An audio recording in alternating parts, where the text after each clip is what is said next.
say. All my fears I'm laying down at your feet. I will trust in your grace that cannot be earned. Walk through the fire and not be burned. All my doubts have lost their sound to your voice.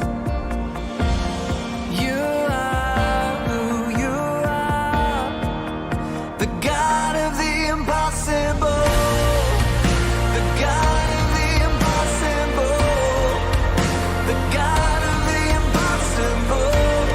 You are who you are, the God of the impossible. Well, good evening once again. This is Associate Pastor Joe Wood of Pleasant Hill Baptist Church coming to you tonight on this Sunday evening, giving you the podcast. Tonight I would like for us to turn to Matthew chapter 8, verses 23 through 27. Matthew chapter 8, verses 23 through 27. As you're finding your place there, I would like to tell you the title of our message tonight will be A Little Faith and a Great Big God. A little faith and a great big God. In Matthew chapter 8, verse 23, it says, And when he was entered into a ship, his disciples followed him. And behold, there arose a great tempest in the sea, insomuch that the ship was covered with the waves, but he was asleep. And his disciples came to him and woke him, saying, Lord, save us, we perish. And he said unto them, Why are ye fearful, O ye of little faith? And he arose and rebuked the winds and the sea, and there was a great calm. But the man marveled, saying, What manner of man is this, that even the winds and the sea obey him? Let me ask you a question tonight. How many, and I want you to be honest with me tonight, how many of you lost some of your faith in God?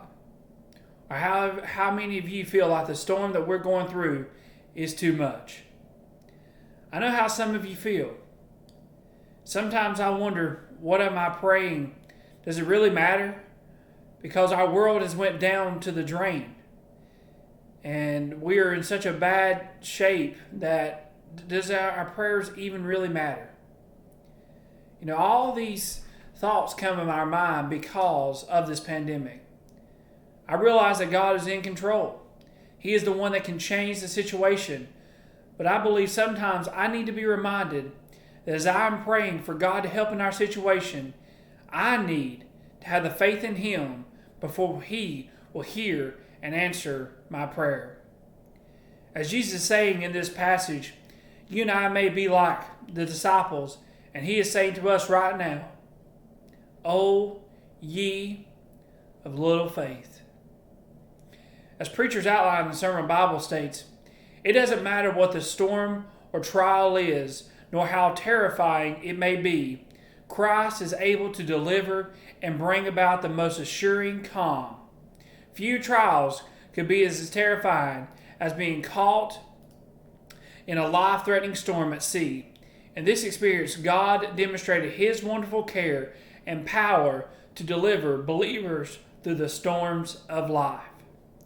And so, knowing that, in this passage of Scripture, I want us to consider four things when we think about the title of our message, A Little Faith and a Great Big God. First, I want us to see in verses 23 and 24 the disciples' problem. The disciples' problem. It says, And when he was entered into a ship, his disciples followed him. And behold, there arose a great tempest in the sea, insomuch that the ship was covered with the waves, but he was asleep. I want to ask the question, what was their problem? Here in verses 23 and 24, we see the disciples' problem. As they were following Jesus into the sea, there came a great storm, and one of the disciples were scared of. They knew that it was out of their hands, and so let us look at their problem.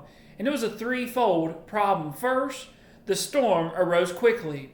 The storm arose quickly. It says, Behold, there arose a great tempest in the sea. As we see, their problem was one that they could not control because it came suddenly, unexpectedly. No sign of it coming, nor anything like that. Listen, When storms come unexpectedly, they are the ones that hit us the most because we are not prepared for them. How many of you were not ready for this pandemic? Financially, physically, or mentally? We had heard since last November of the virus in China. But if you're like me, you probably thought this was more than likely it was not going to hit us. And it will go away after a brief period of time. Oh, how I was wrong, and how you and I have been wrong. It came unexpectedly and suddenly. It came quickly and spread at the highest rates we have ever seen. So you and I may not have been in a boat, but just like the disciples, our lives were changed suddenly. So we've seen the storm arose quickly. Secondly, we see the storm was great. It says, insomuch that the ship was covered with the waves, but he was asleep. And so the boat was literally covered in water. Obviously, I don't believe that the ship had sunk or anything like that, but they knew that they needed help from Jesus Christ. They had tried to fix it on their own, but nothing had came from that. And finally, they looked directly to the source of help. When the boat became so engulfed with water, how do you think they felt? Obviously, there was fear, wonder, and anxiety on the fact that they did not know if they were going to survive. I think about the last 6 months, and if I'm honest with myself, the same type of characteristics that the disciples had were the same ones I have been having. I've had fear of getting the virus, fear of dying from the virus, fear of my family obtaining the virus and dying from it. I've wondered what was going to take place next, wondered how much longer this was going to last. And then finally, I have fought anxiety through this and have been worried. I don't believe I'm in the boat by myself when it comes to these things and that we have all been facing. And you've had fear, wonder, and anxiety. But I want us to see a third thing, and that is this. The storm was life-threatening. We've seen that the storm arose quickly. We've seen the storm was great. And finally, we've seen the storm was life-threatening. In verse 25, it says, and his disciples came to him and awoke him, saying, Lord, save us. Then he says, we perish. What is this telling us? They literally thought they were going to die. They thought that this was it for them, and they were not going to be able to make it. Some of you may be looking at this storm, our storm, that we're facing, and you believe that if you get the virus, you too are going to die, just like the disciples. I want us to see something that we all need to realize, and that is this. When we take our eyes off of Jesus Christ and focus on the harmful effects of the storm and not the one that can calm our storm, that's when we die. It may not be physically, but it can be spiritually or mentally, because we have taken our eyes off of Jesus Christ, the calmer of the waves. And so we've seen first the disciples' problem in verses 23 and 24. Secondly, I want us to see the disciples' plea in verse 25. It says, and his disciples came to him and awoke him, saying, Lord, save us, we perish. What is this telling us? A desperate problem leads to a desperate plea. The disciples were very, very scared. And what did they do? They pleaded unto the Lord. The situation was out of their control. They were about to perish and die. And they had waited and tried to do it or handled the situation on their own. Listen, imminent danger will lead one to turn to Christ. Don't you think that's exactly why we're in the shape that we're in? God is desiring for you and I, this nation and world, to turn back to Him. And in a time of desperation, all we need is Jesus Christ. So first, we've seen the disciples' problem. Secondly, we've seen the disciples plead. Thirdly, I want to see Jesus' response in verse 26. It says, "And he saith unto them, Why are you fearful, O ye of little faith?" I don't know about you, but as I read this week, I have read this many, many times, but this hit me harder than it ever has. Jesus was saying to the disciples the same thing he is saying to us today. He knew their storm, and he knows the one that you and I are going through. He is an all-knowing God. Nothing comes to a surprise to him. And that's why I say to you and we have to put our faith and trust in the one that is the ruler, sustainer, and sovereign Almighty God. I ask you tonight, what is the level of your faith in God right now? I'm not asking you what has been the level of your faith, but at this moment in your life, how much faith are you putting in God? You say, "Joe, it's been 6 months, and it don't seem like nothing has changed. Actually, things are getting worse."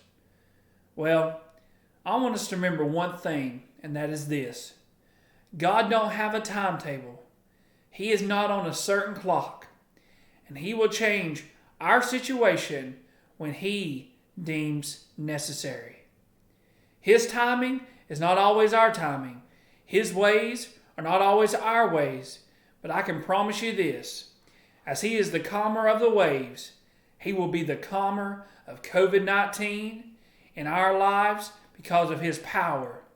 And so let's look at that power in verses 26 and 27. It says, "And he saith unto them, Why are ye fearful, O ye of little faith? Then he arose and rebuked the winds and the sea, and there was a great calm. But the men marveled, saying, What manner of man is this, that even the winds and the seas obey him?" So in verses 26 and 27, we see Jesus' power. He arose and rebuked the winds, and what happened? They became still. With just a touch from Jesus Christ, look at what happened to the disciples. Before Christ, they were anxious, worried, desperate, and about to die. But after Christ, they were astonished, amazed, but more importantly, safe from harm's way. Jesus Christ has the power over all things, because as he tells us in Matthew's gospel, that all power is given unto him in heaven and in earth. Listen, I want you to realize tonight, if the wind and the sea obey him, don't you think everything else does as well? You and I have to have more faith in the one that is able to literally make this virus disappear. If we're putting our faith in a man, medicine, or even a vaccine, then we have lost touch with the one that is able to change our situation. But it all goes back to what Jesus said. O ye of little faith. Whew.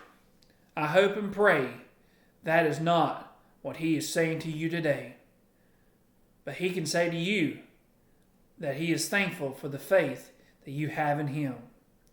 So in closing, I found this from the Preacher's Outline and Sermon Bible when it's talking about faith. And I want you to write these down because I want you to remember these 4 facts about faith. Are you ready? Fact number 1. Faith is to be the foundation of our lives. Faith is to be the foundation of our lives, not a beam for emergency support. Secondly, faith is to be flow of our behavior, not the serum for emergencies. Faith is to be the flow of our behavior, not the serum for our emergencies. Thirdly, faith is to be permeating through our mind. Faith is to be the permeating thought through our mind, not the sporadic thought aroused by need. I want to read that one more time. Faith is to be the permeating thought of our mind, not the sporadic thought aroused by need. And finally, faith is to be the constant plea of our heart, not the occasional cry of desperation. Faith is to be the constant plea of our heart, not the occasional cry of desperation. So as I think about the title of our message, A Little Faith and a Great Big God, what is the level of faith in Jesus Christ for you? It's time that you and I have more faith than we ever have, because He is literally the only one that can change our situation. Listen, I believe our storm is probably the biggest that we've ever faced. For many of us it is. Some of you it may not be. But our storm that we're facing through COVID-19 and this pandemic is literally the greatest storm that we've ever faced. But I want you to understand tonight, and you to understand every day of your life, that it is nothing that our Father in heaven cannot fix. So I challenge you tonight, as I close this message, keep looking to Him, looking up, and be ready, because I believe He is going to fix our situation very, very soon. In closing, I want to give you an announcement tonight. For those that were at church today, you've already heard, or you watched our live stream services this morning. This coming Wednesday night, we will be live streaming from the church, and we will be opening the church doors back on Wednesday night for our normal prayer service. We will be social distance, and I encourage you all that can wear a mask. So come, be with us this coming Wednesday night, if you're able to, beginning at 7 o'clock for our normal prayer time. God bless you, and may the Lord help you to have more faith in Him as we go throughout our lives. I love you all. Hope you all have a wonderful Wednesday evening.